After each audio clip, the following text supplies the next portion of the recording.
Hi, and thanks for logging on to the Daily Dvar. And here's a brand new halacha for you, and it's for Monday, the 19th day of November. Here we go. Today's halacha is that whenever you're making a bracha, the halacha is that you should not be distracted by any other item being in your hand. What's acceptable to be in your hand when you're making the bracha? You guessed it, the siddur that you're davening from, that's totally acceptable. You can have that in your hand. And if you're making a bracha on an orange or a drink or whatever, it's totally acceptable and recommended that you actually hold that item in your hand, make the bracha, and it's right there available for what you need to do right afterwards. So that's the proper thing to do, is to have intention and have that item in your hand. Hold only the siddur in your hand or only the apple in your hand, and that's it. If you're holding other things like a camera, here's an important one, a baby.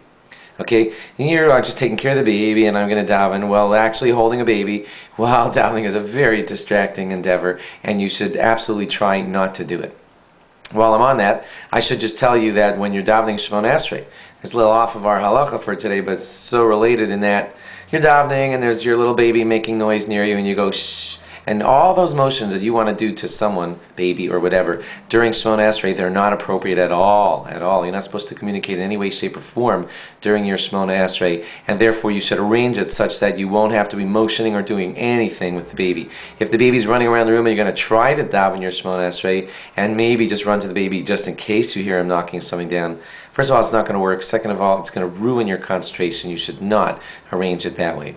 If you're in a situation that often happens, like for whatever reason you're stuck in shul and you have to take care of the baby, not an optimum situation, and you're trying not to make any hand motions at the baby at all, or like wave a candy at him to quiet him down or whatever, and now the baby starts shrieking in the middle of shul, and I'm not allowed to talk, so I'm just going to stand here and let my baby shriek and ruin everybody else's Shemona. So you talk to your rabbi. It seems like, according to most, the logical thing to do is you caused the problem. You'll have to take your baby out of the room and ruin your Shemona Esrei instead of ruining all the Shemona Esreis of everybody else. But if you see that this situation arises for you often, speak to your rabbi about what's the best way to arrange this, because to ignore the baby is what you're supposed to do, but to ruin everybody else's Shemona Esrei is not at all acceptable. So that's a bad situation to be in.